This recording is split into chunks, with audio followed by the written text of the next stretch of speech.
जय हिंद साथियों, स्वागत है आपका अपना चैनल आइडियल स्टूडेंट लाइफ में। साथियों, इस वीडियो में हम जीके जीएस का महत्वपूर्ण वस्तुनिष्ठ प्रश्नों को देखेंगे जो कि आने वाले एसएससी जीडी परीक्षाओं के उद्देश्य से काफी महत्वपूर्ण हो सकता है। तो साथियों, अगर चैनल पे नए हैं तो चैनल को सब्सक्राइब करके बेल आइकन ऑन कर लेंगे, जिससे कि आने वाले हर वीडियो का नोटिफिकेशन आपको मिलता रहे। तो साथियों, चलते हैं प्रश्न की ओर। प्रश्न संख्या 1 है, परिवार नियोजन कार्यक्रम को किस पंचवर्षीय योजना के दौरान लागू किया गया था? तो ये जो है चौथी पंचवर्षीय योजना के दौरान लागू किया गया था, जो कि इसका आंसर हो जाएगा ऑप्शन नंबर बी। अगला प्रश्न है, सर्वप्रथम खाद्यान्नों पर न्यूनतम समर्थन मूल्य को किस वर्ष शुरू किया गया था? तो ये 1964 ईस्वी में शुरू किया गया था, जो कि इसका आंसर हो जाएगा ऑप्शन नंबर सी। अगला प्रश्न है, सुंदरी वृक्ष निम्नलिखित में से किसकी एक विशेष प्रकार की वनस्पति है? तो ये ज्वारीय वन की वनस्पति है, जो कि इसका आंसर हो जाएगा ऑप्शन नंबर डी। अगला प्रश्न है, कौन सा पर्वत हिमालय श्रृंखला का भाग है? तो ये हिंदू कुश है, काराकोरम है, कुनबुन है, जो कि इसका आंसर हो जाएगा इनमें से सभी, ऑप्शन नंबर डी। अगला प्रश्न है, क्षारीय मृदा को भारत में अन्य किस नाम से जाना जाता है? तो ये कल्लर के नाम से जाना जाता है, जो कि इसका आंसर हो जाएगा ऑप्शन नंबर सी। अगला प्रश्न है, दिए गए विकल्पों में से कौन सा देश भूभाग अवेष्टित देश नहीं है? तो ये ब्राजील है, जो कि इसका आंसर हो जाएगा ऑप्शन नंबर डी। अगला प्रश्न है, चीन के साथ कितने भारतीय राज्य सीमा बनाते हैं? तो ये 5 राज्य हो जाएगा, जो कि इसका आंसर हो जाएगा ऑप्शन नंबर बी।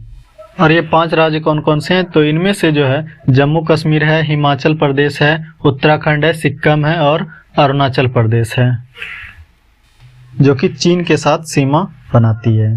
अगला प्रश्न है, पुनासा जलप्रपात किस राज्य में है? तो ये मध्य प्रदेश में है, जो कि इसका आंसर हो जाएगा ऑप्शन नंबर डी। और ये बिहार में जो है काकोलत जलप्रपात है, कर्नाटक में जो है जोग जलप्रपात है और राजस्थान में जो है भीमलत जलप्रपात है। अगला प्रश्न है, उपभोक्ता की बचत का सिद्धांत निम्न में से किसने दिया था? तो ये रॉडन ने दिया था, जो कि इसका आंसर हो जाएगा ऑप्शन नंबर सी। और ये माल्थस ने जो है जनसंख्या सिद्धांत दिया है, और ये जेबीसी ने जो है बाजार संबंधी संक्षिप्त नियम दिया है। मिलर और डोलाई द्वारा उद्दीपक अनुक्रिया सिद्धांत दिया है। अगला प्रश्न है, क्षेत्रीय ग्रामीण बैंक की स्थापना किस समिति के सिफारिश पर की गई थी? तो ये जो है भंडारी समिति के सिफारिश पर की गई थी, जो कि इसका आंसर हो जाएगा ऑप्शन नंबर डी। और ये शिवरमन समिति जो है ये नाबार्ड से संबंधित है, और ये गोस्वामी समिति जो है चुनाव सुधार से संबंधित है। अगला प्रश्न है, डायनमो वह यंत्र है जो निम्न ऊर्जा को परिवर्तित करता है? तो ये जो है यांत्रिक ऊर्जा को वैद्युत ऊर्जा में परिवर्तित करता है, जो कि इसका आंसर हो जाएगा ऑप्शन नंबर ए। और ये ऊष्मीय ऊर्जा को विद्युत ऊर्जा में जो परिवर्तित करता है ये सौर सेल करता है। और ये विद्युत ऊर्जा को यांत्रिक ऊर्जा में जो है विद्युत मोटर परिवर्तित करता है। अगला प्रश्न है, जब कोई वस्तु को पानी में डुबाई जाती है तो उसके भार में कमी निम्न में से किसके बराबर होती है? तो उसके हटाए हुए द्रव्य की मात्रा के बराबर होता है, जो कि इसका आंसर हो जाएगा ऑप्शन नंबर बी। अगला प्रश्न है, चिनार वन्यजीव विहार किस राज्य में अवस्थित है? तो ये केरल में अवस्थित है, जो कि इसका आंसर हो जाएगा ऑप्शन नंबर ए। अगला प्रश्न है, पृष्ठ तनाव का ऐसा मात्रक क्या होता है? तो ये न्यूटन प्रति मीटर होता है, जो कि इसका आंसर हो जाएगा ऑप्शन नंबर ए। और ये न्यूटन प्रति मीटर स्क्वायर जो है ये दाब का ऐसा मात्रक है। अगला प्रश्न है, निम्नलिखित में से कौन सा फास्फोरस का अयस्क नहीं है? तो ये ग्रेनाइट है, जो कि इसका आंसर हो जाएगा ऑप्शन नंबर ए। अगला प्रश्न है, संविधान के किस संशोधन अधिनियम के तहत सिंधी भाषा को संविधान के 8वीं अनुसूची में शामिल किया गया है? ये 21वां संशोधन अधिनियम 1969 ईस्वी को हुआ है, जो कि इसका आंसर हो जाएगा ऑप्शन नंबर बी। और ये 19वां संविधान संशोधन अधिनियम 1966 ये जो है 19वां संविधान संशोधन द्वारा निर्वाचन आयोग के कर्तव्यों को स्पष्ट किया है। और ये 31वां इसके द्वारा लोकसभा के सदस्यों की संख्या 525 से बढ़ाकर 545 कर दी गई, और केंद्र शासित प्रदेशों का प्रतिनिधित्व 25 से घटाकर 20 कर दिया गया है। और 71वां संविधान संशोधन 1992 में कोंकणी, मणिपुरी और नेपाली भाषा 8वीं अनुसूची में जोड़ दी गई है। और 92वें संविधान संशोधन अधिनियम 2004 के तहत बोडो, डोगरी, मैथिली, संथाली भाषा जोड़ी गई। अब 8वीं अनुसूची में कुल 22 भाषा हो गई है। अगला प्रश्न है, राज्यसभा के सभापति एवं उपसभापति से संबंधित अनुच्छेद है अनुच्छेद 89, जो कि इसका आंसर हो जाएगा ऑप्शन नंबर डी। और ये अनुच्छेद 74 जो है राष्ट्रपति की सहायता और सलाह के लिए एक मंत्रिपरिषद का प्रावधान है। और अनुच्छेद 79 में जो है संसद का गठन है। और ये अनुच्छेद 80 और 81 क्रमशः राज्यसभा एवं लोकसभा का संरचना है। अगला प्रश्न है, निम्न में से किस राज्य की विधानसभा चुनाव में पहली बार इलेक्ट्रॉनिक वोटिंग मशीन ईवीएम का प्रयोग किया गया है? तो ये केरल में हुआ है, जो कि इसका आंसर हो जाएगा ऑप्शन नंबर ए।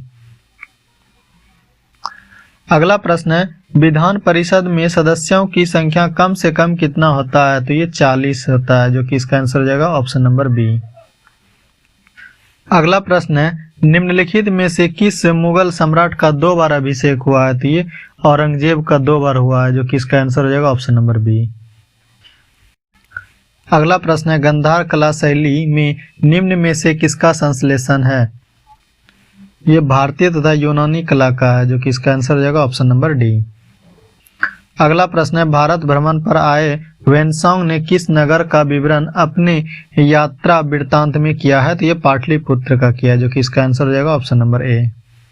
अगला प्रश्न है, सूची 1 को सूची 2 से सुमेलित कीजिए। सूची 1 में वेद है, सूची 2 में ब्राह्मण ग्रंथ है। ये ऋग्वेद जो है हो जाएगा कैसितकी, यजुर्वेद हो जाएगा शतपथ, सामवेद हो जाएगा पंचविश और अथर्ववेद हो जाएगा गोपथ, जो कि इसका आंसर हो जाएगा ऑप्शन नंबर डी। अगला प्रश्न है, नासिक अभिलेख निम्नलिखित में से किस शासक से संबंधित है? तो ये गौतम बलश्री से है, जो कि इसका आंसर हो जाएगा ऑप्शन नंबर बी। और ये रुद्रदामन से जो है जूनागढ़ अभिलेख संबंधित है। और ये भीतरी अभिलेख से स्कंदगुप्त संबंधित है। अगला प्रश्न है, पंजाब में अमृतसर नगर को किसने स्थापित किया था? ये गुरु रामदास ने किया था, जो कि इसका आंसर हो जाएगा ऑप्शन नंबर डी। अगला प्रश्न है, उड़ीसा में कोणार्क मंदिर का निर्माण किसने करवाया था? तो ये राजा राज प्रथम ने करवाया था, जो कि इसका आंसर हो जाएगा ऑप्शन नंबर सी। अगला प्रश्न है, सल्तनत काल में सबसे बड़ा साम्राज्य किसका था? तो ये मोहम्मद बिन तुगलक का था, जो कि इसका आंसर हो जाएगा ऑप्शन नंबर सी। अगला प्रश्न है, सल्तनत काल में गैर मुसलमानों से लिया जाने वाला धार्मिक कर क्या कहलाता था? तो ये जजिया कर कहलाता था, जो कि इसका आंसर हो जाएगा ऑप्शन नंबर डी। ये उस्र कर जो है यह कर केवल मुस्लिमों से कृषि का उपज के 10% तथा 5% लिया जाता था। और ये खराज कर जो है यह कर गैर मुस्लिम से लिया जाता था।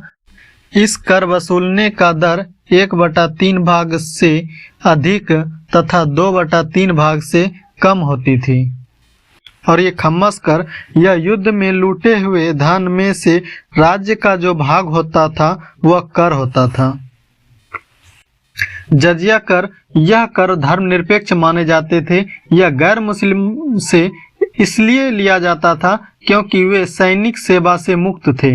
यह कर स्त्री, ब्राह्मण, बच्चे, भिखारी तथा पागलों से नहीं लिया जाता था, लेकिन फिरोज शाह तुगलक ने ब्राह्मणों से भी जजिया कर वसूला। अगला प्रश्न है, शाहजहां के शासनकाल में आए विदेशी यात्री पर विचार कीजिए। तो इसका आंसर हो जाएगा बारबोसा, जो कि ऑप्शन नंबर 4 है। ये वर्नियर जो है ये भी शाहजहां के शासनकाल में आया था। ये ट्रेबेनियर भी शाहजहां के शासनकाल में आया था। मनुची भी आया था, जो कि इसका आंसर हो जाएगा ऑप्शन नंबर सी, केवल 4। अगला प्रश्न है, निम्नलिखित किस शासक का उल्लेख राजबेटकर और हाथी का शिकारी के रूप में किया गया है? तो ये देवराय द्वितीय को, जो कि इसका आंसर है ऑप्शन नंबर बी। अगला प्रश्न है, व्यापार संबंधी बौद्धिक संपत्ति अधिकारों के निम्न विषय हैं।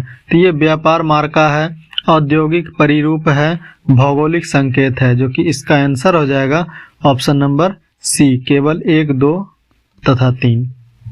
अगला प्रश्न है, सूची 1 को सूची 2 से सुमेलित कीजिए। सूची 1 में आंदोलन या विद्रोह है और सूची 2 में प्रभावित क्षेत्र है। फकरी विद्रोह से प्रभावित क्षेत्र ये बंगाल है। कुका आंदोलन से प्रभावित क्षेत्र पंजाब है। और ये मोपला विद्रोह से प्रभावित क्षेत्र केरल है। ये खासी विद्रोह से प्रभावित क्षेत्र असम है, जो कि इसका आंसर हो जाएगा ऑप्शन नंबर सी। अगला प्रश्न है वीमेंस इंडिया एसोसिएशन के संस्थापक कौन थे? तो ये लेडी सदाशिव अय्यर थे, जो कि इसका आंसर हो जाएगा ऑप्शन नंबर बी। अगला प्रश्न है निम्नलिखित में से कौन सा एल्यूमिनियम का अयस्क है? तो ये कोरंडम है, जो कि इसका आंसर हो जाएगा ऑप्शन नंबर ए। और ये नाइटर जो है ये पोटेशियम का है, और ये सिलेस्टाइन जो है ये स्टोनशियम का है, और ये कीसेराइट ये टीन का अयस्क है। अगला प्रश्न है पुराने तैल चित्रों के रंग का फिर से उभारने के लिए किसका प्रयोग किया जाता है? ये हाइड्रोजन पर ऑक्साइड का, जो कि इसका आंसर हो जाएगा ऑप्शन नंबर बी। अगला प्रश्न है सूची 1 को सूची 2 से सुमेलित कीजिए। सूची 1 और ये सूची 2 है। पुष्प अध्ययन एंथोलॉजी, पराली पादपों का अध्ययन ये एग्रोनॉमी है, पादप जीवाश्मों का अध्ययन ये पैलियोबॉटनी होगा, और ये कवकों का अध्ययन माइकोलॉजी होगा, जो कि इसका आंसर हो जाएगा ऑप्शन नंबर ए। अगला प्रश्न है R.H. व्हिटकर द्वारा जीवों को कितने वर्गों में वर्गीकृत किया गया है? तो ये 5 वर्गों में वर्गीकृत किया गया, जो कि इसका आंसर हो जाएगा ऑप्शन नंबर सी। अगला प्रश्न है बर्फ पर उगने वाले शैवाल को क्या कहा जाता है? तो ये क्रिप्टोफाइटस कहा जाता है, जो कि इसका आंसर हो जाएगा ऑप्शन नंबर 1। अगला प्रश्न है सरसों के बीज के अपमिश्रक के रूप में सामान्यतः निम्नलिखित में से किसे प्रयोग में लाया जाता है? तो ये अर्जिमोन के बीज को, जो कि इसका आंसर हो जाएगा ऑप्शन नंबर 1। अगला प्रश्न है निम्नलिखित में से किस विटामिन की कमी से किलोसिस रोग होता है? तो ये जो है विटामिन B2 से, जो कि इसका आंसर हो जाएगा ऑप्शन नंबर 1। अगला प्रश्न है सूची 1 को सूची 2 से सुमेलित करने के लिए। सूची 1 में है देश, सूची 2 में है राष्ट्रीय पशु पक्षी। जापान का हो जाएगा आइबिस, कनाडा का हो जाएगा गंजा ईगल, भारत का हो जाएगा बाघ, ऑस्ट्रेलिया का हो जाएगा कंगारू, जो कि इसका आंसर हो जाएगा ऑप्शन नंबर सी। अगला प्रश्न है विश्व बौद्धिक संपदा संगठन WIPO का मुख्यालय कहाँ है? तो ये स्विट्जरलैंड में है, जो कि इसका आंसर हो जाएगा ऑप्शन नंबर बी। अगला प्रश्न है निम्नांकित में से कौन भारत में शाकाहारी कृषि के विचार का समर्थक नहीं था? तो ये चौधरी चरण सिंह है, जो कि इसका आंसर हो जाएगा ऑप्शन नंबर सी। अगला प्रश्न है विश्व प्रवासी पक्षी दिवस किस तिथि को मनाया जाता है? तो ये 8 मई को मनाया जाता है, जो कि इसका आंसर हो जाएगा ऑप्शन नंबर ए। अगला प्रश्न है गिद्ध संरक्षण परियोजना को किस वर्ष प्रारंभ किया गया? तो ये 2006 ईस्वी में किया गया था, जो कि इसका आंसर हो जाएगा ऑप्शन नंबर सी। अगला प्रश्न है निम्नलिखित में से किस विटामिन का संश्लेषण यकृत द्वारा किया जा सकता है? तो ये विटामिन ए के द्वारा किया जा सकता है, जो कि इसका आंसर है ऑप्शन नंबर 1।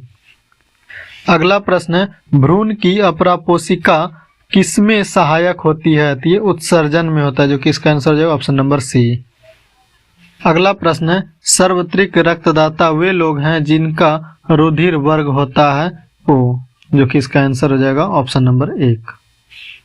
और ये AB जो है सभी ग्रुप का रक्त ले सकता है। अगला प्रश्न है गुणसूत्रों में होते हैं DNA तथा प्रोटीन, जो कि इसका आंसर है ऑप्शन नंबर सी। अगला प्रश्न है यकृत में एलानाइन ग्लूकोज उत्पन्न करने के लिए पाइरूवेट में परिवर्तन हो सकता है, इस अभिक्रिया को क्या कहा जाता है? इसे ग्लूकोनीमोजेनेसिस कहा जाता है, जो कि इसका आंसर हो जाएगा ऑप्शन नंबर बी।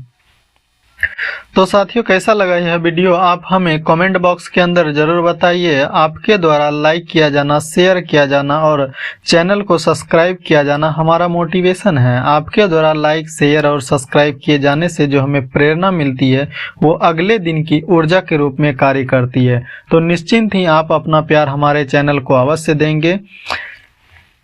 और अभी तक आपने हमारा चैनल को सब्सक्राइब नहीं किया है तो चैनल को सब्सक्राइब करके बेल आइकॉन ऑन कर लेंगे, जिससे कि हमारा आने वाले हर वीडियो का नोटिफिकेशन आपको मिलता रहे। तो साथियों आज के लिए बस इतना ही। बड़ों का सम्मान करें, छोटों को प्यार दें। मिलते हैं अगले वीडियो में, तब तक के लिए जय हिंद, वंदे मातरम।